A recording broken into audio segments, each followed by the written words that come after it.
kita selalu menjaga komunikasi, kemudian juga kita sharing, misalnya mereka ada persoalan apa, marketing ya kita bantu gitu. Kemudian permodalan. Hari ini kita berkesempatan memberikan ataupun melakukan serah terima alat mesin pertanian di Dinas Pertanian, dan ini sangat ditunggu-tunggu oleh para petani di Kabupaten Banyumas, dan alhamdulillah hari ini bisa terlaksana dengan baik dan lancar. Jadi kita sekarang sedang konsen untuk bisa membantu, mendampingi, kemudian juga mensupport, mencari solusi terbaik supaya kondisi mentalnya, psikisnya itu bisa pulih.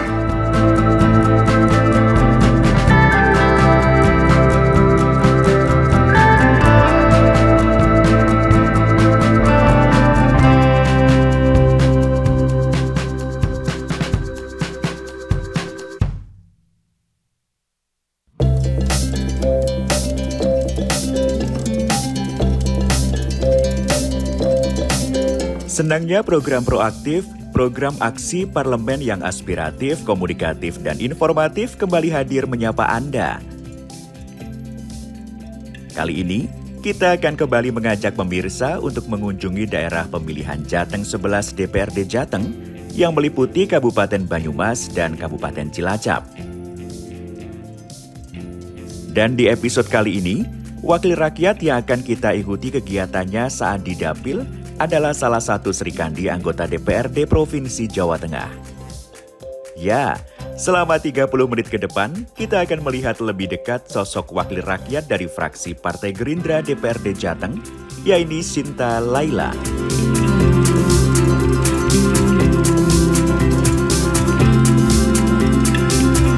Wow, aroma getuk goreng begitu terasa. Saat ini pemirsa, kita sedang berada di Sokaraja, Kabupaten Banyumas, dan hari ini kita akan beragenda bersama dengan Ibu Sinta Laila SHMH. Beliau adalah anggota Komisi E DPRD Provinsi Jawa Tengah dari Dapil 11 dan meliputi Kabupaten Cilacap serta Kabupaten Banyumas. Bagaimana keseruan hari ini? Bersama saya Imsyak, kita bersama dalam Proaktif.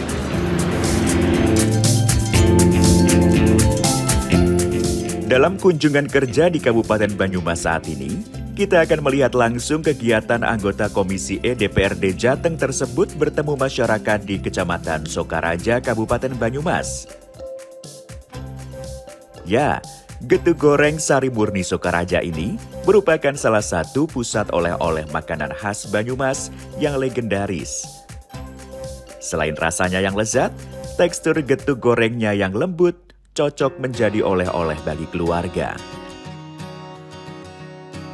Pemirsa, saat ini saya sedang berada di pusat oleh-oleh pembuatan untuk getuk goreng Sari Murni. Kita akan langsung masuk ke dalam menyapa pengunjung dan juga pemilik dari Sari Murni. Ini apa ini? Paru. Halo Ibu. Wah, Ibu Sinta, apa kabar? baik, alhamdulillah. Alhamdulillah. Ini hari ini sedang berbelanja ini Bu. Iya, ini saya lagi main tempatnya Mbak Novi, kebetulan temen dia aktif di UMKM. Oh, Mbak Novi. Halo Novi. Imsyak. Waduh, ini oleh-olehnya banyak sekali, bukan hanya getuk goreng ya. Iya, ini oleh-oleh khas Banyumas. Oleh-oleh khas Banyumas. Betul. Nah, Alhamdulillah kedatangan sama Ibu Sinta yang lagi belanja di sini, gitu kan. Bu Sinta ini sedang berbelanja, ini masih di awal, baru segini. Nanti kita akan lihat ya, seberapa banyak dan juga seberapa keranjang-keranjang yang dibawa oleh Ibu Sinta. Pastinya. Di sela-sela aktivitas yang padat, Ibu tetap mengunjungi UMKM seperti Mbak Novi di Sari Murni ini ya Bu ya. Iya. Ibu, kesibukannya saat ini apa saja Ibu? Alhamdulillah hari ini saya berkunjung ke kuliner. Kemudian tadi pagi ada pengajian. Terus lanjut karena saya udah janji dengan Mbak Novi, saya mau ke tempat usahanya Mbak Novi yang udah cukup lama ini, Getuk Goreng Sari Murni, ya Mbak? Iya, ya? betul. Getuk goreng Tahun berapa, Sari Mbak? Murni dari tahun 1928. 1928, bisa dibayangkan, dan ini menjadi salah satu signature yang ada di daerah sini, yang ada di Banyumas, menjadi pionir begitu ya. Nah, ini kalau ngomongin soal getuk goreng, ini Iya. dari 1928 sampai dengan saat ini bagaimana terus bisa termaintain? Iya, dari 1928 itu dari mbah saya, kakek saya, terus berlanjut ke bapak saya. Bapak saya kebetulan anak tunggal, jadi cuma satu aja. Bapak saya punya 5 bersaudara dan saya anak terakhir. Untuk mengelola ini masih keluarga. Meskipun dari 5 bersaudara itu punya brand masing-masing. Masing-masing ya? Oke. Brand Iya, masing-masing. masih brand Tapi masing-masing, getuk Bu. ya? Getuk goreng semuanya, Getuk goreng oleh-oleh. semuanya. Iya. Dan yang pasti ini tidak lepas dari campur tangan seperti Ibu Sinta. Pastinya, karena Ya. kita binaan juga. Didampingin lah ya, support ya. Support. Nah, Ya ini- itu sangat concern perhatian kepada tidak hanya kepada keluarganya sendiri atau dirinya sendiri loh Mas. Jadi, Mbak Novi ini juga mengedukasi teman-teman yang memang dia berusaha dan khususnya dari bahan baku singkong ya. Olahan singkong. Oke. Iya, yang cukup banyak di Banyumas ini. Karena memang Banyumas ini terkenal dengan singkongnya. Ya. Nah, Bu Sinta, ini untuk bisa terus membina UMKM dan tentu untuk tidak luntur ya dengan singkongnya, upaya-upaya apa saja sih Bu yang dijalankan oleh Bu Sinta? Ya, otomatis kita selalu menjaga komunikasi, kemudian juga kita sharing, misalnya mereka ada persoalan apa, marketing ya kita bantu gitu. Kemudian permodalan, kemarin sih kita ya ada sih modal yang tidak pakai bunga, tapi nggak banyak, itu hanya untuk stimulan aja. Oke, jadi ada Seperti itu. upaya-upaya yang memang Kemudian ada pelatihan-pelatihan, ada pelatihan ya juga. misalnya begini, misalnya ini barang, Ya. packagingnya belum oke, kita kasih pelatihan dalam bentuk peningkatan packaging supaya bisa eye-catching gitu. Betul. Lihat gitu, katanya sih begitu ya Mbak ya. Iya. Gak lengkap rasanya kalau kita sudah datang ke sini di sentra oleh-oleh Sari Murni, getuk goreng yang menjadi andalan kalau kita belum mencoba. Ibu, kita boleh mencoba langsung. Oke, siap. Kita coba dulu Mbak biar Novi tahu udah rasanya. nyiapin juga Sudah ya, nyiapin. spesial hari ini ya. Oke, Oke siap, lah siap. kalau begitu, kita akan Ini coba. ada olahan dari singkong. Selain ada getuk goreng, ada lanting dan ada opak. Ini semuanya olahan dari singkong. Singkong. Ibu Sinta coba di Ibu, ayo Bu, silahkan Bu duduk di sini Bu. Walaupun Iya. saya lagi jaga diet, tapi ya udahlah. Waduh. Ini aman Bu, gluten free karena cuma gula merah saja sama Kalau di singkong. sini nggak boleh diet-dietan. Iya. Dietnya besok aja. Gimana Bu Sinta? Udah langganan, quality controlnya terjaga ya Bu ya? Bersama dengan Bu Sinta dan juga Mbak Novi di sini kita sudah mencoba, dan Bu Sinta ini udah repeat order banget ya, yang pasti udah nggak hitung-hitung lagi. Hari ini Ibu juga akan lanjut berbelanja. Nah, kalau kita sudah sampai sini, sekarang giliran Anda pemirsa untuk datang langsung dan mencoba hasil dari UMKM yang produknya adalah olahan Singkong.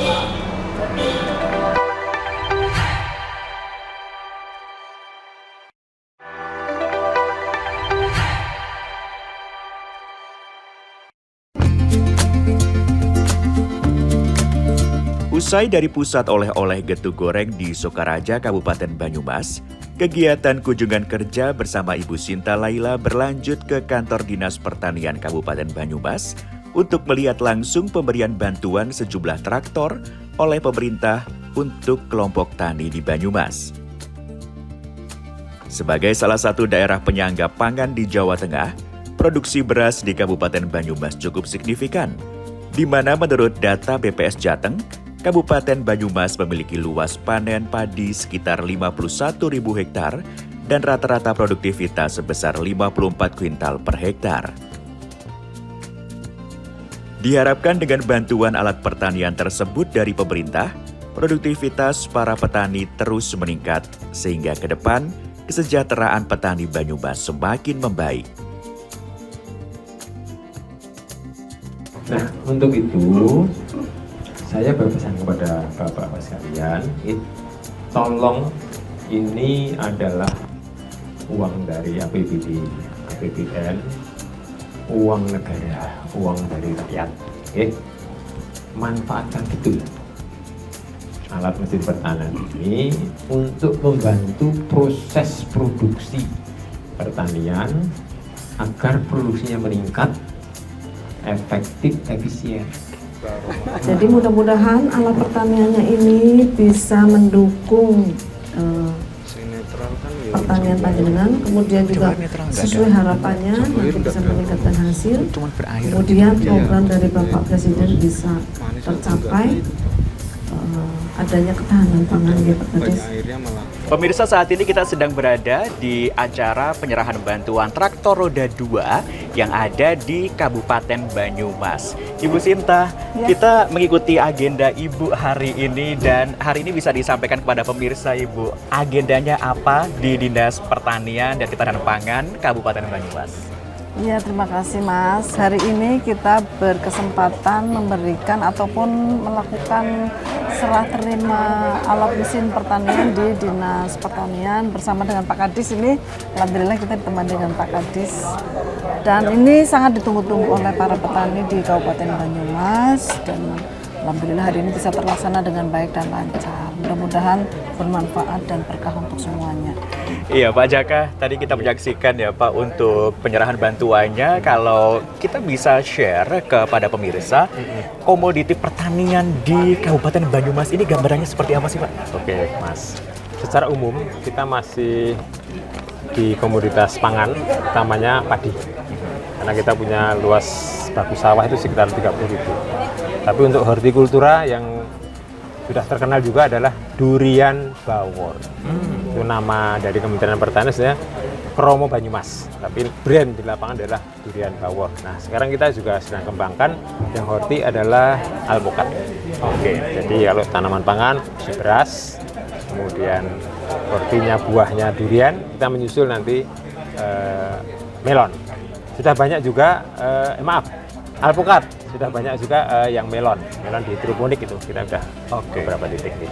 Beras, kemudian durian, melon, alpukat. Dan sesaat lagi ini alpukat yang sedang dibicarakan ya Pak ya. Potensi-potensi yang ada di Kabupaten Banyumas dan ini tentu akan menambah citra positif kepada masyarakat yang ada di sekeliling juga.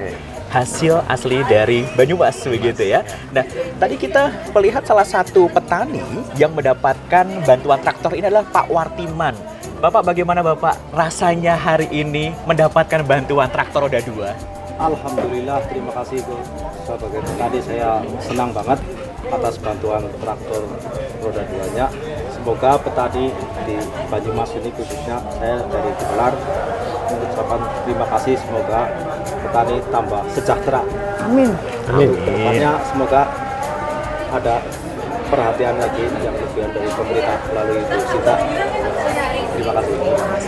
Baik Bu, kalau kita melihat ini potensi-potensi pertanian yang ada di Kabupaten Banyumas ini kan memang luar biasa. Tadi disampaikan oleh Pak Jaka, beras itu sudah pasti begitu ya. Meskipun lahan semakin tambah tahun, sepertinya ini juga PR karena ada peralihan juga gitu ya Bu. Dan upaya-upayanya bagaimana ini? Saya kira kalau ya itu yang kita butuhkan karena pertanian itu semakin maju ya Pak Kadis ya. Jadi harus mengembangkan sistem yang lebih baik walaupun lahannya sempit, kalau bisa lahan sesempit apapun tuh bisa berproduktif gitu loh, jangan tidak dimanfaatkan dengan sebaik-baiknya.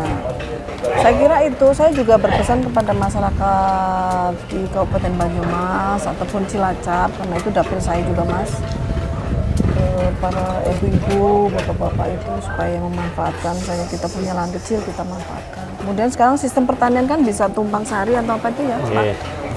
Jadi tidak, kalau di luar negeri lahannya nggak ada pun dia bisa bercocok tanam di atas rumah. Nah, kalau kita kan masih ada itu. Sesempit-sempitnya kita kayaknya masih lebih luas daripada negara lain. Iya, masih bisa memanfaatkan pekarangan halaman yang ada di sekeliling rumah kita. Kalau tidak ada di pekarangan rumah kita, berarti bisa di halaman tetangga ya Bu ya. Iya. Jadi saya begini Mas, saya boleh menambahkan. Betul. Yang pertama adalah kita proteksi dengan Perda LP2B, lahan pertanian pangan berkelanjutan. Itu untuk mengurangi berkurangnya lahan sawah ke peruntukan non pertanian. Pertanian.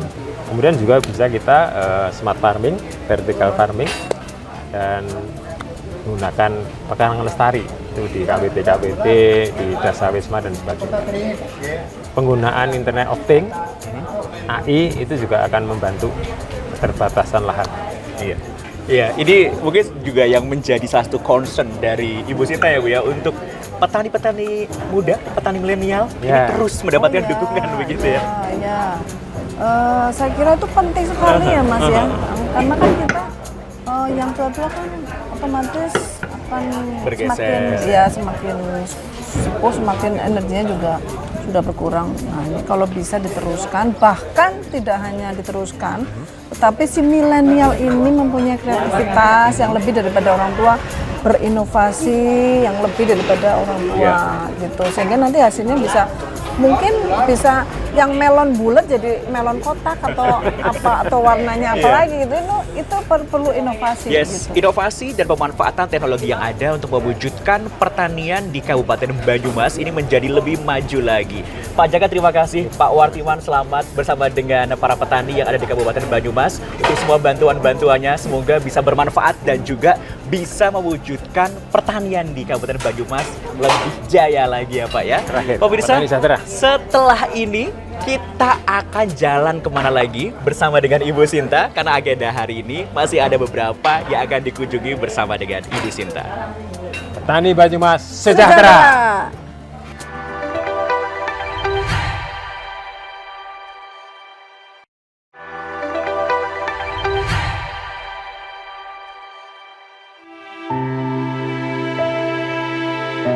Usai dari kantor Dinas Pertanian Kabupaten Banyumas, perjalanan kita bersama Ibu Sinta Laila berlanjut ke Menara Teratai Purwokerto untuk memberikan pendampingan terhadap korban pelecehan seksual yang dilakukan oleh keluarganya sendiri.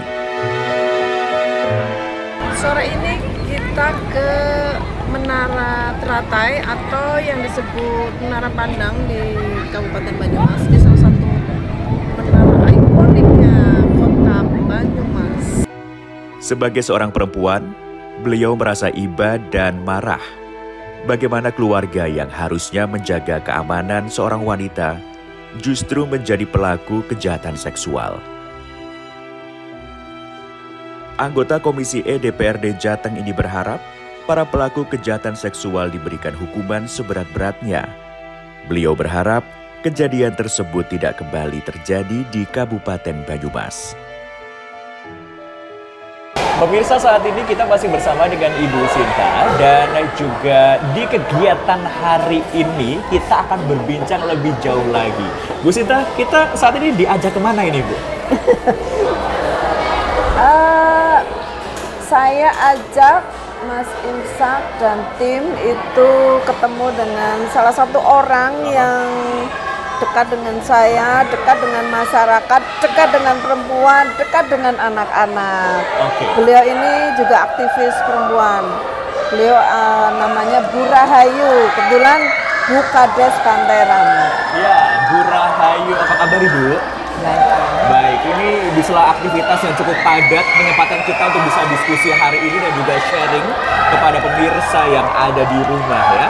Nah, ini kan ada di Komisi E.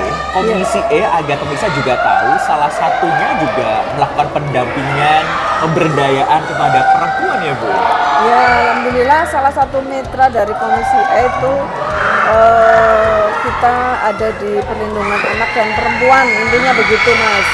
Oleh karena itu, saya kebetulan dapurnya Banyumas Cilacap, itu saya bertemu dengan salah satu ibu kades, kemudian beliau menceritakan ada salah satu warganya yang terkena ataupun korban kekerasan seksual dan itu masih di bawah umur. Jadi kita sekarang sedang concern untuk bisa membantu, mendampingi, kemudian juga mensupport, mencari solusi terbaik supaya kondisi mentalnya, psikisnya itu bisa pulih, kemudian bisa semangat kemudian juga bisa menyelesaikan pendidikannya karena ceritanya ijazahnya ini juga dibakar ya, bukan ya, dibakar oleh orang tuanya.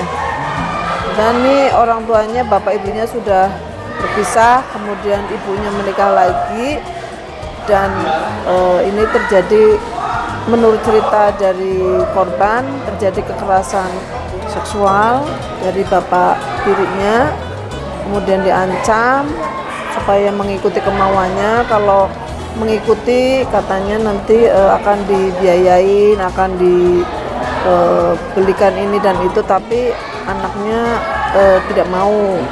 Kemudian terjadi sesuatu lagi, kemudian dibakar ijazahnya, kemudian terjadi keributan ya Bu Kades ya. Ini beliaunya yang lebih detail. Kemudian beliau bercerita kepada saya, dan saya sampai hari ini akan mengawal, akan mendampingi. Kemudian kalau ada persoalan ijazah, saya juga dengan Bu Kades itu akan ke sekolah untuk sekolah bisa mengeluarkan ijazahnya kembali. Kemudian juga bisa meneruskan sekolahnya ke jenjang yang lebih tinggi. Dan yang pasti pemirsa, bukan hanya sekedar di atas kertas saja, tapi juga melakukan pendampingan itu secara terperinci dan juga turun langsung mendapatkan informasi dan mendampingi sampai dengan menemukan titik terang begitu ya, Ibu Sri. Kami tidak sendiri, Mas Imsak. Saya bekerja sama dengan Bu Kades, kemudian kita juga ke pihak yang berwenang, Polres tentunya, kemudian juga ke KPAI, di mana ini kan masuk kepada anak yang masih di bawah umur. Jadi menurut Undang-Undang 35 tahun 2014 itu kan perlindungan kepada anak itu ada hukumnya gitu, ada pidananya gitu. Iya. Tapi kalau kita melihat ini kan sebenarnya seperti fenomena gunung es gitu ya, kasus kekerasan seksual untuk anak-anak di bawah umur ini sebenarnya marak terjadi sekeliling kita, tapi tidak membuat aware dan juga terbuka mata dan telinga kita. Hanya beberapa pihak saja yang aware tentang itu. Fenomenanya seperti gunung es. Bagaimana Bu Rahayu? Betulkah semacam itu? Sebetulnya memang betul ya. Jadi selama ini ketika terjadi kekerasan seksual terhadap anak, kekerasan terhadap ibu rumah tangga, itu sepertinya seperti apa ya, seperti kayak dipeti eskan ya, jadi tidak pernah selesai ya, ujung-ujungnya nanti hilang kasusnya, ujung-ujungnya hilang. Jadi kita sebetulnya di sini tuh kita prihatin karena sebetulnya ini hanyalah salah satu yang muncul, tapi sebetulnya banyak sekali anak-anak yang menjadi korban kekerasan seksual tetapi tidak terekspos karena mereka takut, kadang mereka juga mendapat intimidasi. Secara ekonomi juga kurang ya. Jadi secara ekonomi itu di bawah garis gitu. Jadi mereka takut nanti kalau harus berurusan dengan hukum, nanti di pengadilan bagaimana, nanti di kepolisian sekolahnya seperti apa. Terus kemudian yang paling saya garis bawahi adalah intimidasi. Biasanya intimidasi. Jadi mereka itu tidak mendapatkan respon yang positif di lingkungannya. Tapi justru mereka seperti disudutkan gitu. Mereka dipandang sebelah mata. Jadi sebetulnya banyak sekali korban kekerasan seksual. Jadi kita sih berharap nanti ke depannya itu kita semuanya itu saling bergandengan tangan, kemudian kita juga ada support ya, ada respon yang positif untuk anak-anak korban pelecehan seksual. Oke, lalu langkah apa yang semestinya masyarakat dan juga orang ketika melihat di sekelilingnya ini memang ada sexual abuse yang dialami oleh dirinya sendiri atau juga oleh orang-orang yang di sekeliling kita, Bu. Sementara dari aktivis itu kan sebenarnya sudah banyak gitu ya, memberikan fasilitas, tapi tentu ini kan tidak bisa menjangkau ke semuanya. Program-program bagaimana sinergi bersama dengan aktivis, Bu? Saya dulu ya. Boleh. Kalau menurut saya memang harus ada edukasi yang aktif ya Mas. dari pemerintah mengenai hukum. Kemudian semua itu terjadi kan karena faktor ekonomi juga ya Bu ya. SDM. Kekhawatiran ataupun ketakutan itu kan karena ekonomi yang rendah. Otomatis pemerintah juga memberikan banyak-banyak memberikan support, baik itu pelatihan-pelatihan keterampilan yang bisa untuk mata pencaharian dari para perempuan-perempuan, sehingga dia bisa menjadi wanita yang mandiri, kemudian wanita yang tahu bagaimana dia bisa menjaga dirinya, bagaimana dia bisa membawa dirinya sehingga dia bisa tidak dianggap sebelah mata oleh orang-orang yang Ya, pelaku juga. pelaku yang dalam kata tanda kutip itu punya maksud tidak baik lah. Bu Rahayu bagaimana? Ya, saya sih berharap di kemudian hari ketika ada korban pelecehan seksual atau kekerasan apapun itu kita punya wadah ya. Kalau bisa di setiap kecamatan atau di setiap kita punya wadah yang siaga ketika ada laporan kita respon gitu. Karena sebetulnya sekali lagi saya katakan sebetulnya banyak sekali korban seperti ini tuh sebanyak. Cuma karena SDM, terus kemudian kadang lingkungan yang tidak support ya, terus kemudian dibiarkan begitu saja. Nah ini akan menjadikan pembenaran di kemudian hari. Jadi pembiaran yang akan menjadikan pembenaran di kemudian hari. Yes, tentu ini kita tidak bisa berjalan sendiri, tidak bisa ego sektoral yang diunggulkan, tapi kita harus bisa gerak bersama, kolaborasi bersama untuk speak up, untuk menyampaikan. Kalau si korban tidak berani untuk menyampaikan sendiri, so orang-orang yang ada di sekeliling kita juga harus berani untuk menyampaikan, karena ada wadah-wadah yang turut mewadahi itu, memberikan fasilitas dan juga pendampingan itu, seperti di Komisi E yang saat ini juga bersama dengan Ibu Sinta. Akhirnya tuntas sudah kebersamaan kita hari ini mengikuti kegiatan dari Ibu Sinta Laila SHMH. Beliau adalah anggota Komisi E DPRD Provinsi Jawa Tengah. Dan tuntas sudah kebersamaan kita bersama dengan Ibu Sinta Laila SHMH dari Banyumas. Kita akan bertemu lagi dalam Proaktif selanjutnya. Saya Imsyak.